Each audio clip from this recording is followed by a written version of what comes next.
Kita akan memulai TA kita malam hari ini.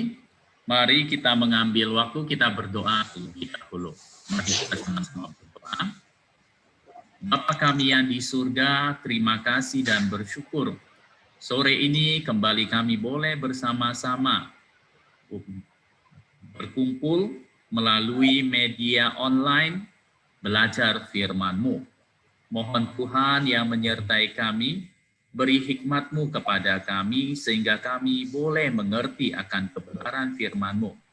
Beri juga waktu bagi kami untuk boleh saling mengasah dengan bertanya. Dan Tuhan, mampukan kami untuk memikirkan apa yang harus kami lakukan sesuai dengan kebenaran yang kami pelajari. Dan setiap kami ini, mohon pimpinan dan penyertaan Tuhan dalam nama Yesus Kristus. Amin. Amin. Kita akan bersama-sama hari ini melanjutkan perumpamaan yang Tuhan Yesus berikan di Injil Matius. Ya. Perumpamaan hari ini adalah tentang penangkapan dan pemisahan. Nah, apa itu penangkapan dan pemisahan? Mari kita melihat firman Tuhannya, yaitu di dalam Matius pasal yang ke-13 ayat ke-47 sampai ayat yang ke-50. Mari kita membaca bagian firman Tuhan ini. Ya, kita bacakan. Demikian pula hal kerajaan sorga itu seumpama pukat yang dilabuhkan di laut, lalu mengumpulkan berbagai-bagai jenis ikan. Setelah penuh, pukat itu pun diseret orang ke pantai. Lalu duduklah mereka dan mengumpulkan ikan yang baik ke dalam pasu, dan ikan yang tidak baik mereka buang. Demikianlah juga pada akhir zaman. Malaikat-malaikat akan datang memisahkan orang jahat dari orang benar, lalu mencampakkan orang jahat ke dalam dapur api. Di sanalah akan terdapat ratapan dan kertakan gigi. Ini di dalam bagian firman Tuhan yang kita baca. Ini adalah tentang Tuhan Yesus kembali ingin menjelaskan tentang kerajaan sorga. Kali ini Tuhan Yesus memberikan penjelasan melalui gambaran. Kalau tentang pukat, kira-kira gambaran yang diambil dari mana? Dari nelayan, dari penangkapan ikan, dari pinggir laut. Itu yang Tuhan Yesus gunakan. Jadi bagi murid-murid Tuhan Yesus, ya, bagi murid-murid Tuhan Yesus tentu ini merupakan sesuatu yang sangat familiar, sangat mereka kenal. Karena kita tahu di antara murid-murid Tuhan Yesus lumayan banyak yang adalah nelayan. Contohnya Simon Petrus, Andreas, Yakobus, Yohanes, itu jelas sekali dikatakan mereka itu adalah nelayan. Selain itu murid-murid yang lain, mereka tinggal di Galilea, lalu selalu berhubungan ya dengan nelayan yang menangkap ikan di Laut Galilea itu.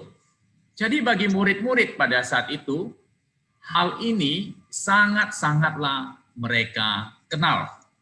Sehingga ketika menjelaskan bagian ini, maka murid-murid itu tahu dengan jelas apa yang menjadi makna dari cerita ini.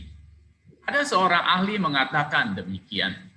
Tuhan Yesus seakan-akan ingin memperlihatkan kepada murid-murid pada saat itu. Lihatlah bagaimana pekerjaanmu sehari-hari berbicara kepadamu tentang hal-hal sorgawi. Jadi seakan-akan murid-murid Tuhan Yesus ini ingin dibentangkan. Sebenarnya hal-hal pekerjaan sehari-hari itu bisa mengingatkan murid-murid akan hal-hal surgawi. Dalam bagian ini adalah kerajaan surga. Belum kita masuk lebih dalam lagi, maka kita melihat ada cara-cara menangkap ikan. Ya, cara-cara menangkap ikan bagi Pak Agus, saya yakin sekali kalau Pak Agus menangkap ikan, Pak Agus udah masuk belum ya? Ya bagi kita menangkap ikan, ya, Masuk keluar lagi.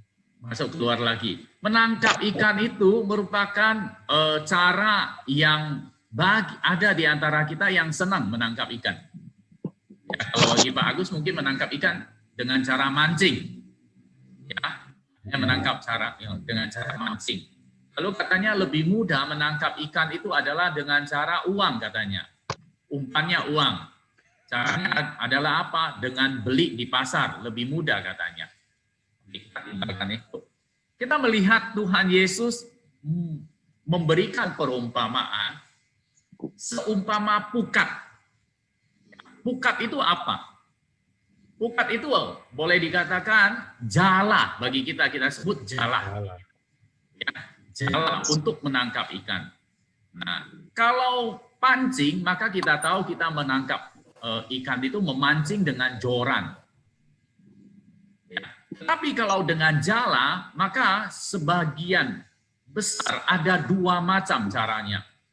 Cara yang pertama adalah disebut jala tebar, amfiblastron. Amfiblastron itu adalah jala yang ditebarkan. Nah, jala itu modelnya seperti tenda atau model lonceng gitu, kerucut ya. Kan? Lalu di ujung itu diikat seutas tali panjang. Nah, untuk menggunakannya, jala itu digulung pada lengannya, lalu dilipat sedemikian rupa. Supaya pada saat dia dilemparkan, jala itu mengembang membentuk lingkaran. Lalu di bawah jala itu ada butir-butir pemberat. Supaya ketika dilempar, maka jala itu ujungnya itu akan jatuh ke bawah dan tenggelam. Sehingga seakan-akan membentuk satu media mengurung ikan-ikan yang ada di dalamnya. Modelnya seperti begini. Ya. Itu dilempar, lalu dia akan mengembang dan akan memerangkap ikan-ikan yang ada di bawahnya. Tentu saja jala ini merupakan bisa dipakai di pinggiran pantai, di pinggiran laut, atau mungkin di sungai-sungai yang tidak begitu dalam. Karena dengan cara orang melemparkannya. Di cara ini itu sering digunakan. Mungkin kita di Indonesia kadang-kadang di sungai itu kita bisa melihat orang menggunakan jala yang demikian. Lalu yang kedua adalah namanya jala tarik atau sagenel. Disebut juga pukat. Nah, kata inilah yang digunakan oleh Tuhan Yesus di dalam menceritakan perumpamaan ini. Jala ini besar, dengan tinggi kira-kira 2 meter, lalu panjangnya itu bisa lebih dari 100 meter. Bagian atas jala itu ditahan dengan pelampung, dan bagian bawahnya itu diberi pemberat. Ya, diberi pemberat. Jadi sehingga modelnya ya akan membentang begitu, membentang. Untuk menggunakannya ada dua cara. Cara yang pertama adalah nelayan mengikat satu ujung jala itu di pantai, sementara sebuah perahu menarik ujung yang lainnya membentuk lingkaran, mau mengelilingi begitu. Sehingga itu menutupi, ya, mengepung ikan-ikan itu di satu lokasi. Lalu jala itu akan dibuat semakin kecil sehingga ditarik ke atas pantai. Lalu yang kedua adalah dua ujung itu, satu ujung dipegang oleh dua perahu yang keluar dari pantai. Jadi ujung yang satu itu di atas perahu yang satu, ujung yang lain di atas perahu yang lain. Mereka berjalan dengan mencar, lalu mereka akan berbuat lingkaran dan menutup. Sehingga ikan-ikan itu akan terkepung di dalam jala tersebut. Saya mencari gambarnya susah untuk ketemu. Yang ketemu adalah pukat harimau yang banyak. Ya, itu bukan. Tapi modelnya kira-kira seperti begini. Jadi ini jala, tapi ini yang kecil ya. Ini model kecil. Tetapi mereka yang besar itu, maka satu ujungnya itu, ujung sini dengan kapal, ujung sana dengan kapal. Jadi mereka akan berjalan membentuk lingkaran, mengepung ikan tersebut. Tentu saja daerahnya lebih luas. Ini daerahnya adalah sungai yang kecil. Kira-kira itu gambarannya. Jadi Tuhan Yesus itu memberikan gambaran tentang mereka yang menangkap dengan pukat yang demikian. Pukat yang besar menangkap banyaknya ikan tersebut. Itu perumpamaan yang Tuhan Yesus berikan kepada murid-muridnya. Ya, metode ini sering digunakan. Maksud saya metode menangkap ikan dengan pukat ini sering digunakan oleh orang-orang pada zaman itu. Ya, okay. Setelah menarik ya, ikan-ikan itu ditarik, maka mereka itu akan memilih seperti yang Tuhan Yesus katakan. Mereka itu akan memilih ikan-ikan tersebut. Ya, mengumpulkan ikan-ikan yang baik ke dalam pasu, lalu ikan-ikan yang tidak baik mereka buang. Gambaran ini, ya tentu saja ikan yang baik itu adalah ikan-ikan yang memiliki nilai jual. Itu akan dikumpulkan, tetapi ikan-ikan yang tidak baik itu akan dibuang. Dibuang itu seperti apa? Kalau kita melihat ikan apa yang baik dan ikan apa yang dibuang, kita mengingat orang-orang Yahudi. Mereka mempunyai hukum Taurat yang mengatur tentang jenis ikan yang bisa dimanfaatkan dan jenis ikan yang tidak bisa mereka manfaatkan. Jadi yang tidak bisa mereka manfaatkan, di dalam kitab Taurat dikatakan ikan-ikan yang tidak mempunyai sirip, tidak mempunyai sisik, itu mereka anggap itu adalah haram dan itu mereka buang. Jadi dengan demikian Tuhan Yesus katakan keadaan ini, keadaan memilih menangkap ikan dengan pukat dan memilih ikan membagi-bagikannya, menyimpan dan membuangnya, itu seperti kerajaan Allah, kerajaan sorga. Kalau demikian, apa yang ingin Tuhan Yesus katakan tentang kerajaan sorga? Ada dua pelajaran penting. Yang pertama adalah, mari kita melihat bagian pertama Tuhan Yesus mengatakan nelayan ya yang menebarkan pukat tersebut. Pukat yang ditarik tersebut semua ditangkap. Tidak dipilih-pilih terlebih dahulu. Apa yang ada akan ditangkap masuk ke dalam pukat tersebut. Itu yang pertama. Kalau begitu, mari kita melihat kerajaan sorga itu, apa yang dimaksud Tuhan Yesus sebagai kerajaan sorga. Kerajaan sorga itu boleh dikatakan, kita tahu di mana Tuhan yang berkuasa di bumi maupun nanti pada saat yang akan datang. Untuk pada saat ini, kerajaan sorga, warga kerajaan sorga adalah siapa? Kita ini, orang-orang yang percaya kepada Tuhan Yesus. Dan pada saat ini, mungkin jelasnya diwakili oleh gereja. Jadi ketika dikatakan sifat pukat tarik dan adalah tidak memilah-milah, itu boleh dikatakan sifat daripada gereja itu. Bagaimana sifat dengan gereja? Konteks gereja kita saat ini. Maka kita mempelajari di dalam gereja, maka semuanya tidak ada yang dipilih-pilih. Maksudnya adalah begini. Maksudnya adalah di dalam gereja ada semua orang. Jenis apapun, gereja tidak boleh membeda-bedakan Tetapi gereja harus menerima semua orang dengan beragam sifatnya. Baik itu yang jahat maupun yang baik, yang kita rasa berguna, bermanfaat, atau yang tidak berguna. Jadi gereja merupakan presentasi kerajaan Allah di dunia ini, maka di dalamnya merupakan lembaga yang penuh dengan segala macam orang. Itu yang pertama.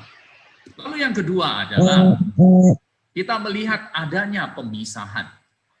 Setelah ditangkap, maka dikatakan pada saat akhir zaman, maka malaikat-malaikat akan datang menemukan orang jahat dari orang benar. Jadi dengan demikian, perumpamaan ini Tuhan Yesus menerangkan lebih jauh lagi tentang sifat kerajaan Allah. Yaitu sifat kerajaan Allah bukan hanya di dunia ini, tetapi itu mencakup masa yang akan datang.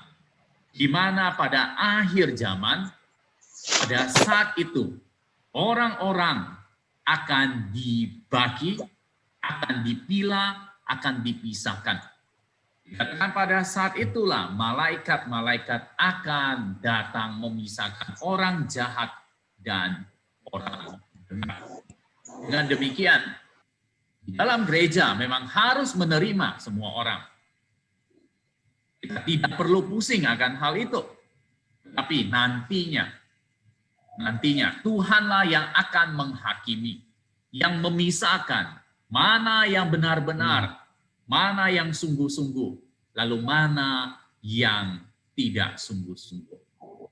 Tentu saja perumpamaan ini mengingatkan kita tentang penghakiman. Pada hari penghakiman, maka Tuhan akan menunjukkan keadilannya. Karena itu, bagi kita di satu sisi kita sebagai orang percaya, kita tidak perlu, ya, kadang-kadang tidak senang, kita merasa tidak adil dan lain sebagainya.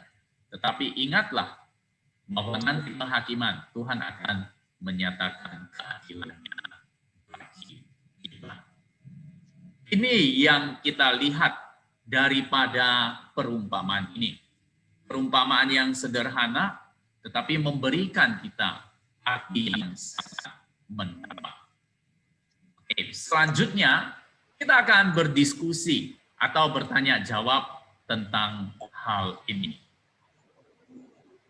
Oke.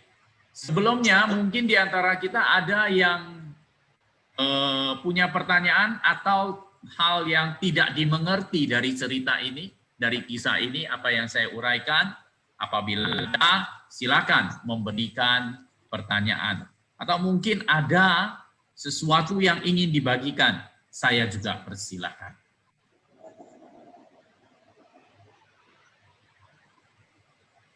Silakan teman-teman.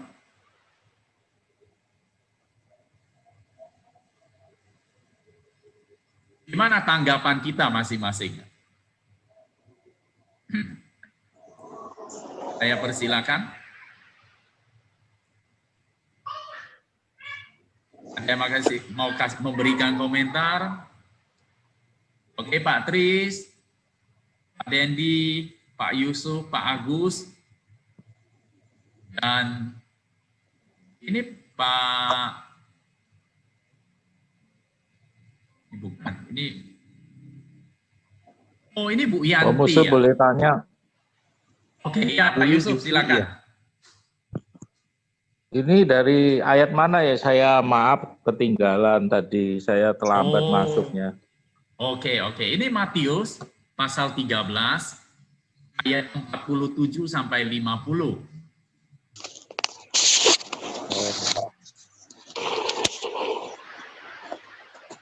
13 ayat 47. Ya, sampai ayat yang ke-50. Oh iya. Siap. Oke.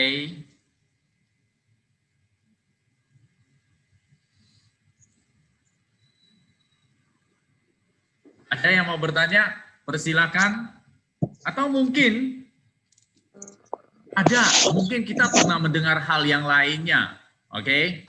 Tentang hal ini, atau ada yang mau ditambahkan, saya persilahkan. Mungkin Pak Tik ada yang mau ditambahkan, persilahkan Pak Tik.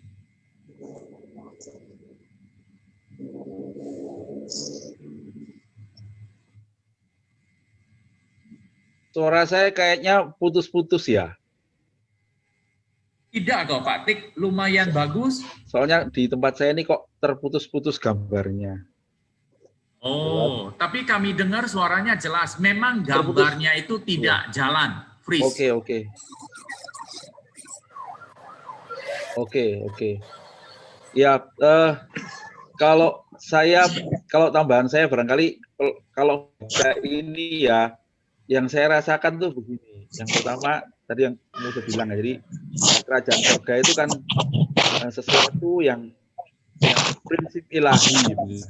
Nah, gereja kan buat saya enggak boleh memisah-misahkan. Jadi benar ya. Jadi kalau saya dengar itu dalam konteks kita ini, saya tuh merasa iya ya, gereja itu harusnya menjangkau sebanyak mungkin orang gitu. Enggak usah menghakimi dulu gitu. Bahkan bagian kita untuk menghakimi orang selamat apa enggak selamat gitu. Nanti itu bagiannya malaikat gitu.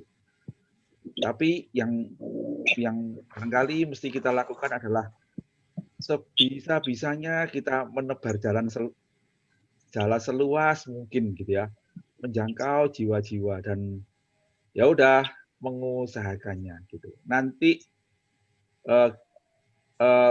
waktu Tuhan datang kembalilah, malaikat-malaikat itu yang tahu siapa sesungguhnya yang benar apa yang salah, karena kita enggak tahu gitu, kita sendiri enggak tahu. Tapi barangkali yang bagi saya adalah tadi waktu cerita terus saya kepikir iya gitu. Yang kayak kamu cerita kamu bilang, berarti kita mesti berusaha untuk menjangkau sebanyak mungkin orang. Barangkali itu. Iya, ini Patik lagi. Terima kasih. Sekali lagi ya. Aku buka kameranya nggak Pak? Ini Ada yang ada mic-nya belum di-unmute ya. Betul ya. Oke. Ya betul ya Pak Tik ya. Bahwa kita itu tugas kita adalah menjangkau, memberitakan sebanyak-banyaknya ya. Memang kadang-kadang kita di gereja ini ya sebagai manusia kadang-kadang bisa melihat, aduh, kok ada orang-orang begitu, ya, merasa, aduh, kok ini, bahkan ada yang ekstrimnya, wah orang ini gak diselamatkan lah, orang itu gak diselamatkan, wah itu ekstrim sekali, ada yang begitu. Oke, yuk teman-teman yang lain bagaimana? Musuh ini saya lihat dari pasal Matius 13 ya. Kan pertama perumpamaan seorang penabur. Terus yang di bawahnya ini perumpamaan tentang lalang di antara gandum. Terus kemudian pasal 31 biji sesawi dan ragi. Baru kemudian 36 perumpamaan tentang lalang di antara gandum. Kemudian yang 44 mengenai perumpamaan harta terpendam dan mutiara yang berharga. Baru yang 47 ini perumpamaan tentang pukat ya. Berarti dari 4 perumpamaan ini semua Yesus membicarakan masalah ini ya, apa? Mengingatkan kita. Iya, mengingatkan kita ya bahwa akan ada pemilihan atau apa ini ya? Penyaringan ya, seleksi ya. Oke. Iya. Memang beberapa seperti tentang lalang dan gandum ya. Lalu itu memang hampir mirip dengan pukat. Karena kalau kita melihat tentang yang pertama tentang penabur itu kan firman yang dibagikan. Ya, orang yang menerima firman, orang yang menerima kerajaan surga itu. Ya, oke. Sebelum saya lanjutkan, apakah suara saya tersendat-sendat tidak? Tidak lancar, seperti orangnya ya? lancar. Oke, Ya. saya akan lanjutkan. Cukup jelas. Jadi, untuk perumpamaan penabur itu adalah tentang benih yang ditaburkan, lalu tanah yang menerima. Jadi itu bukan, itu memang kalau dikatakan, bisa dikatakan Tuhan juga membagi ya orang-orang yang menerima. Tetapi di bagian itu tidak diceritakan tentang penghakimannya. Lalu yang kedua adalah tentang lalang dan gandum. Nah, lalang dan gandum itu memang diberikan sebuah gambaran bahwa tentang penghakiman. Ya, seakan-akan nanti pada waktunya maka akan dipisahkan. Waktu panen akan dipisahkan lalang dan gandum. Ya. Lalu kalau tentang biji sesawi, lalu tentang ragi, itu lebih cenderung di sana tidak disebutkan tentang penghakiman, tetapi lebih cenderung diajarkan tentang bagaimana kerajaan surga itu bisa berkembang menjadi besar tanpa diketahui. Bagaimana caranya? Mengapa kok bisa demikian? Ya, harta terpendam itu juga tidak menceritakan tentang pembagian ini, tentang akhir zaman.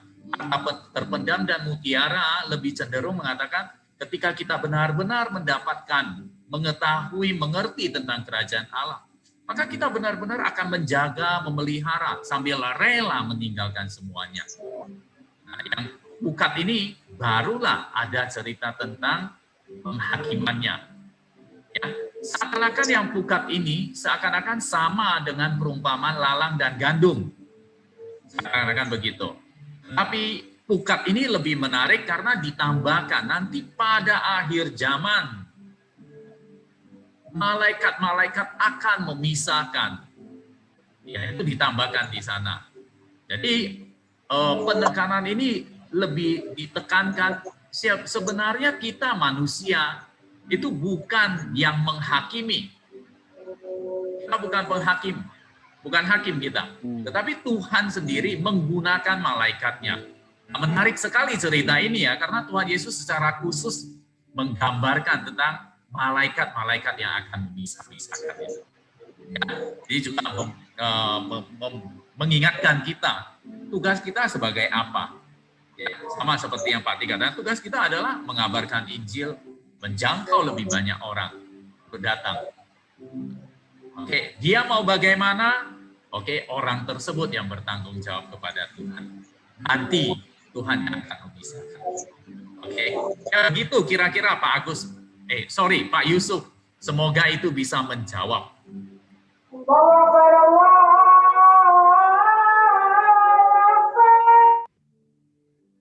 Semoga itu bisa menjawab. Oke, silakan. Ada lagi. Bagaimana Pak Yusuf?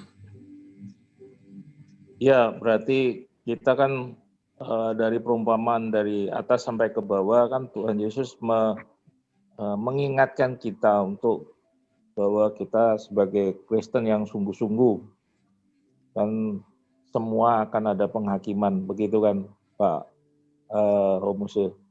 Iya, bagian-bagian ini betul, ada penghakiman, betul. Ya. Oke.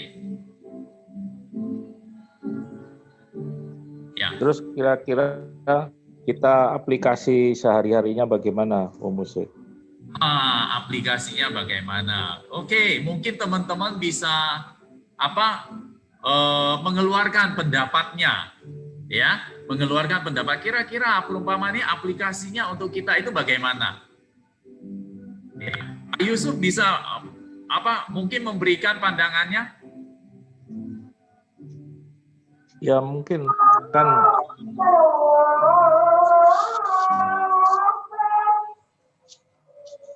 yang setelah kita menerima Kristus kan, kita diselamatkan oleh Kristus.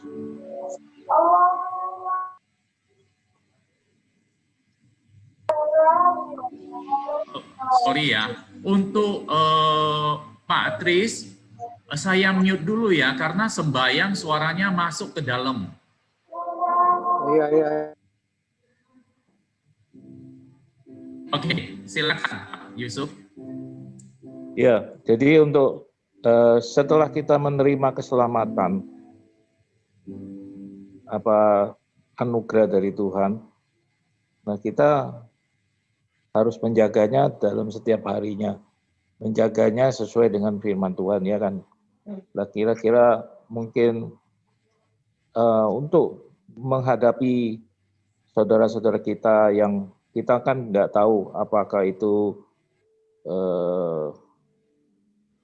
ilalang atau gandum atau yang lainnya atau domba atau kambing, kita kan nggak tahu ya. Ya paling nggak sesuai Om Musa bilang kan kita nggak bisa menghakiminya. Walaupun di depan mata kita tahu, ya kita mungkin secara firman Tuhan kan kita hanya menyampaikan nasihat aja. Tapi semua itu kan kembali pada penghakiman pada Tuhan. Mungkin itu ya Om Musa ya. Betul. Ya, betul. Jadi seperti tadi dikatakan, penghakiman itu bukan bagian kita. Penghakiman itu bukan bagian kita.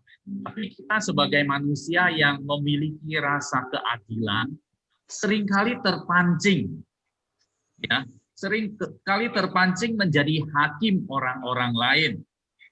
Kita melihat sesuatu, ya, sesuatu yang dilakukan oleh orang lain, kita bisa saja langsung menghakimi, ya, atau memberikan komentar, orang ini begini, ya, orang ini mungkin nggak diselamatkan, orang ini mungkin belum percaya, dan lain sebagainya mungkin, ya.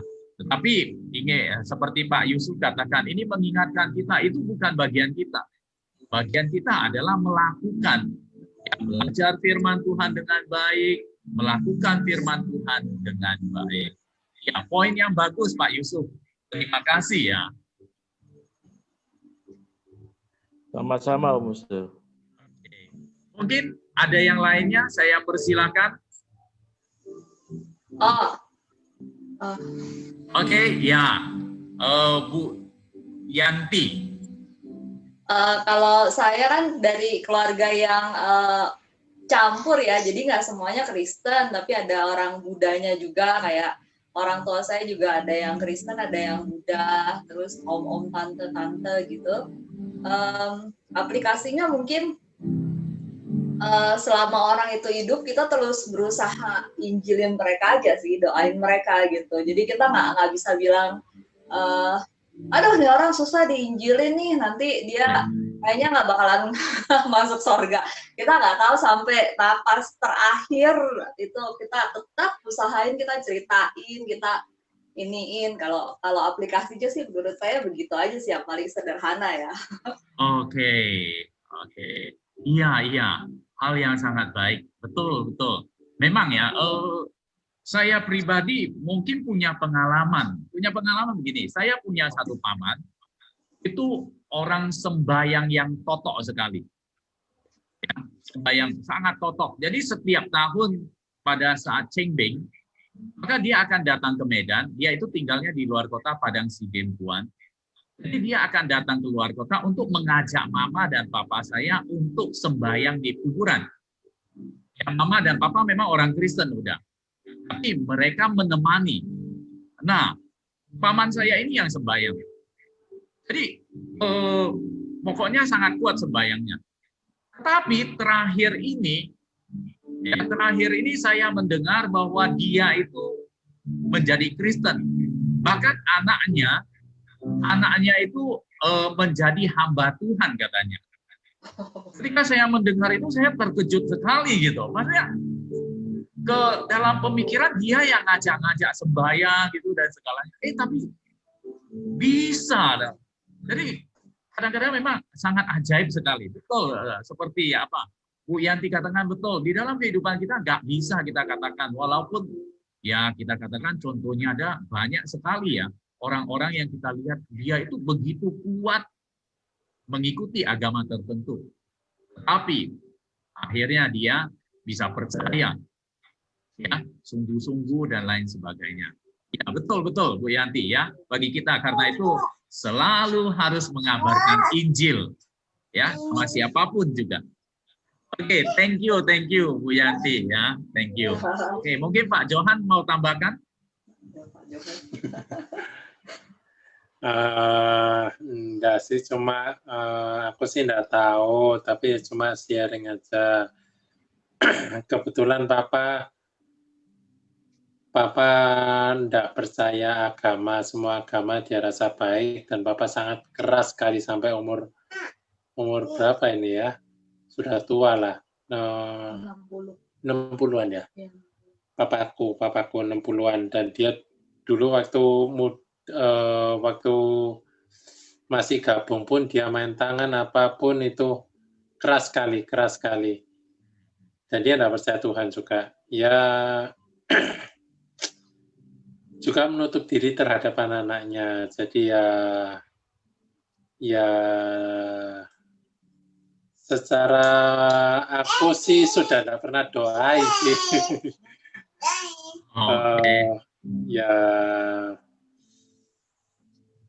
Ya coba belajar lah ya, mungkin diingatkan kembali. Coba peduli lah gitu. Karena sudah jarang hubungan juga, menutup diri ke anak-anak juga. Ya situ sih. Dan kebetulan dalam waktu dekat ini Mimi mau merit. Nggak tahu Papa mau ini apa enggak. Itu sih. Jadi ya coba ya situlah. Ya, yang paling, ya betul, yang paling dalam tanda kutip mudah dan bisa dilakukan berdoa, ya, berdoa, ya, itu yang paling mudah, juga kadang-kadang susah ya, doa ngomongnya sih mudah gitu ya, tapi yang lebih memungkinkan ya kita lakukan sebenarnya itu adalah berdoa, ya, tuh, ya Tuhan yang berkarya, betul, Pak Johan katakan, ya. Tuhan yang berkarya, Tuhan yang akan berubah. Oke. Thank you Pak Johan. Iya. Oh, Patik ada yang mau tambahkan? Ya, sharing, silakan. Ya ini menguatkan Johan aja gitu. Yang pertama, bener ya. Tadi Johan bilang tuh bener gitu, doakan. Itu saya ada dua pengalaman. Yang pertama itu di gereja kita ini pernah membaptis orang itu umur 90 tahun.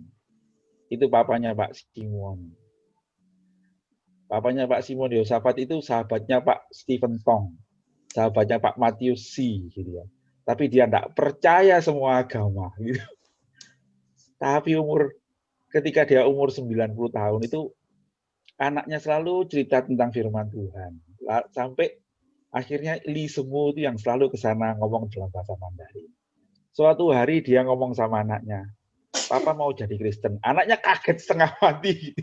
Dia pikir sudah tidak ada harapan.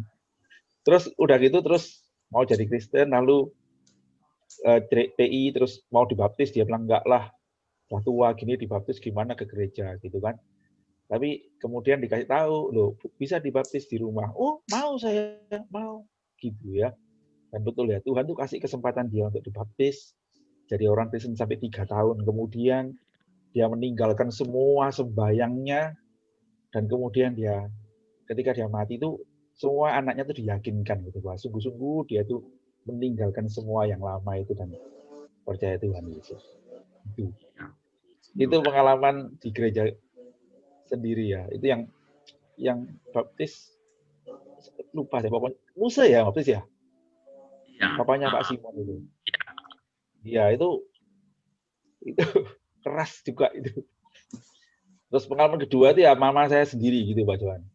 Mama itu enggak pernah mau gereja karena dia selalu bilang gini, saya ini orang dosa kok. Nanti aja lah. Kalau nanti aja gitu. Dan selalu nanti. Kalau nanti mau gereja itu nanti gitu. Sampai saya ya kayak Pak Johan gitu ya lali doain kali gitu. Berharap, bosen gitu. Tapi suatu hari, waktu saya lulus SMA ya, waktu saya mau pergi ke Bandung itu, mama sakit. Sakitnya parah sampai masuk rumah sakit 3 bulan di rumah sakit Kristen Mojowarno itu. Nah, dengan cara Tuhan sendiri itu, dia bertemu dengan hamba Tuhan di sana, lalu dia diinjili, dia mau percaya Tuhan, terus Tuhan sembuhkan sakitnya gitu. Sehingga saya berangkat ke Bandung, dia sudah lagi katekisasi. Dan waktu saya merayakan Natal di Bandung yang pertama, saya dapat kabar mama saya dibaptis. Wah, saya itu bersyukur pada Tuhan. Gitu. Itu benar-benar cara Tuhan. Jadi dalam konteks PA kita hari ini ya bagian kita mungkin menebar jala seluas-luasnya gitu dah. Nanti urusan sampai selamat sama enggak selamat itu urusan Tuhan gitu. Tapi kita mesti menebar jala seluas-luasnya gitu, bersemangat untuk gitu saya kira. Oke, makasih. Oke, terima kasih. Oke, mungkin kita akan kasih kesempatan satu orang lagi untuk sharing karena waktunya ya. Satu orang lagi mungkin ada, kalau ada mungkin cepat sharing loh. Kalau enggak ada kesempatan lagi nanti. Oke, saya persilakan. Mungkin di antara Pak Dendi, Aiswilan, Pak Agus, Agnes, silakan. Pak Agus, sinyalnya kurang baik, kurang apa ya, sehingga agak terganggu ya. Oke, Pak Dendi. Baik, Bapak. Terima kasih. Saya terberkati sharing dari baik Bapak Patrick dan beberapa tamu tadi. Tapi buat saya secara pribadi, ini menarik di sini bahwa refleksi buat saya pribadi bahwa akan ada pemisahan orang jahat dan orang benar. Jadi saya merefleksikan saya dari beberapa yang kemarin bahwa bukan pernyataan orang jahat orang baik, jadi orang benar. Saya mengucap syukur bahwa kita sebagai orang Kristen dibenarkan, itu sih yang menjadi refleksi saya. Bukan karena perbuatan saya yang baik, tapi karena yang dibenarkan. Itu aja sih Pak. Terlepas kita harus berbuat baik. Terima kasih Pak.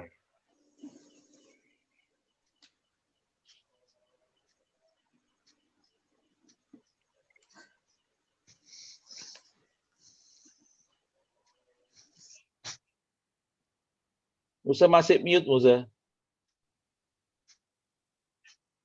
Oke, ya, thank you, Pak Atik. Terima kasih Pak Dendi, ya, betul. Ini dikatakan orang benar ya, orang benar, gak ada orang benar, yang ada orang yang dibenarkan. Betul, betul. Nah, itu juga sangat-sangat penting sebenarnya konsep ini bagi kita ya. Ketika kita bisa menghakimi orang lain, itu karena kita merasa kita memiliki hal yang lebih dibandingkan orang tersebut.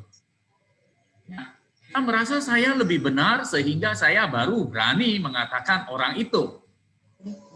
Tapi ketika kita melihat, menyadari sebenarnya kita juga nggak lebih benar lah. Ya, sama bobroknya dong. Keunggulan kita adalah kita dibenarkan. Nah, itu.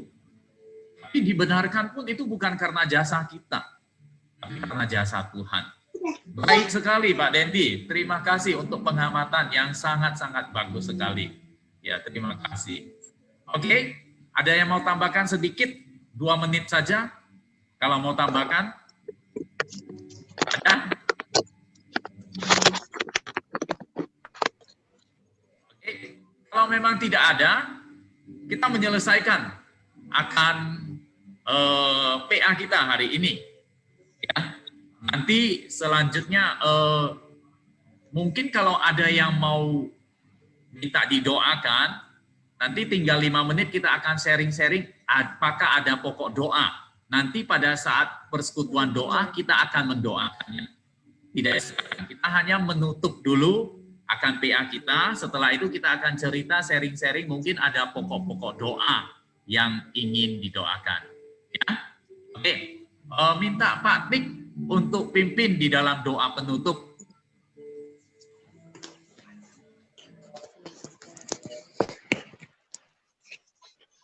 Baik, mari kita berdoa teman-teman.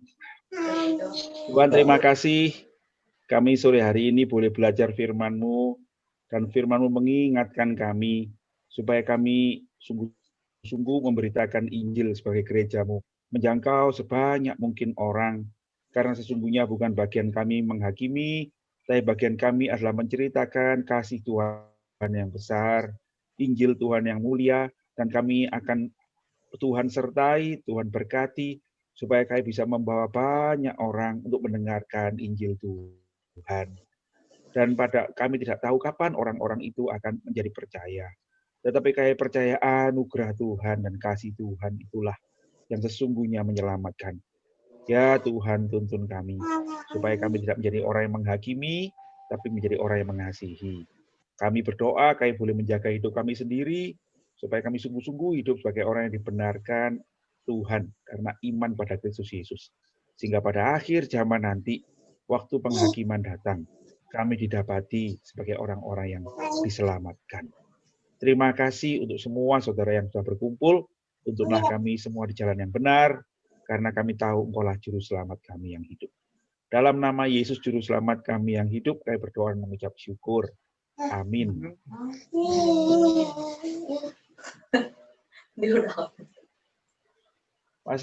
Terima kasih. Terima kasih Pak Tik, terima kasih teman-teman yang lainnya.